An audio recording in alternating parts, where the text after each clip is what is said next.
زيزو عايز 100 مليون جنيه. ليه يا زيزو؟ بتطلع نار من بقك؟ لا. بتجيب في الموسم 100 جون؟ لا. بتعملي في الموسم 70 اسيست؟ لا. بتجيب لي كل سنه 3 4 بطولات؟ ما حصلش. امال في ايه؟ لا في ايه بجد؟ يعني الكل يعلم تمام العلم شدة حبي وتعلقي وإيماني بموهبة أحمد السيد زيزو أو أحمد مصطفى زيزو، لكن يا جدع أنت 100 مليون إيه؟ واحد يقول لي ثواني، ما هو بيقول 100 مليون لأن هو جاي له بره في الموسم 200 مليون. اتفضل توكل على الله، ما توقفش نفسك عليا.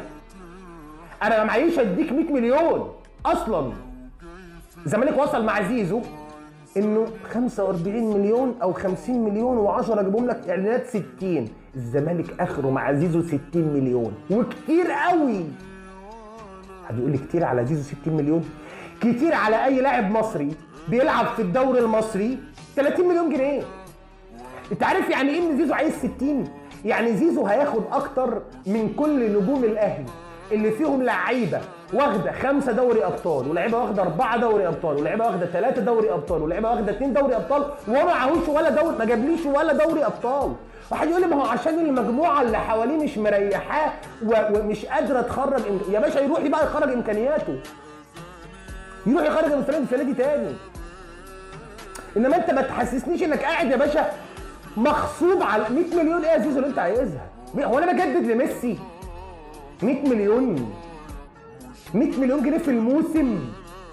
ده انا جبت لك 60 مليون وجبتهم لك ايه؟ انا اسف يعني عمال الم من هنا واقول له والنبي انت راجل اعمال محب للزمالك طبعا، والنبي يا استاذ ممدوح عباس، والنبي يا جدعان عقدي اعلانات.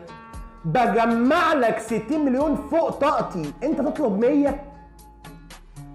الكلام ما كانش 70 80 90 100 زي ما كنت بقول لك، الكلام بقى 100. انا عايز 300 مليون في 3 سنين. ليه؟ اصل جاي لي 600 في 3 سنين. يا باشا اتفضل. نفسي نتعامل مع اللعيبه بمبدا الزمالك ما بيقفش على حد. ده الشناوي ما قالهاش. يعني الشناوي ما قالش، احنا سمعنا كلمه ان الشناوي طلب من الاهلي 30 مليون في الموسم. الشناوي ناوي بقى كام دوري ابطال وكام برونزيه كاس عالم وكام دوري وكام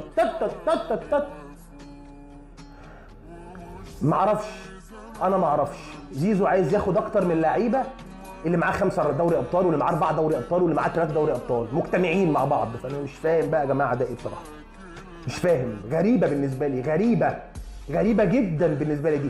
فانت ازاي بتقول بقى ما جبتش بن شرقي عشان كان عايز 700,000 دولار وعايز تجدد لزيزو وتديله في الموسم 60 مليون جنيه؟ فين السقف هنا؟ ولا زيزو هنا ما فيش معاه سقف عشان احنا هنخليه فوق النادي؟ الجميع يعلم حبي لزيزو، ولكن بحب الزمالك اكتر من اي حد، اكتر بقى من زيزو من شيكابالا، اكتر من اي حد. ودي لازم تكون ثقافه المشجع الزملكاوي.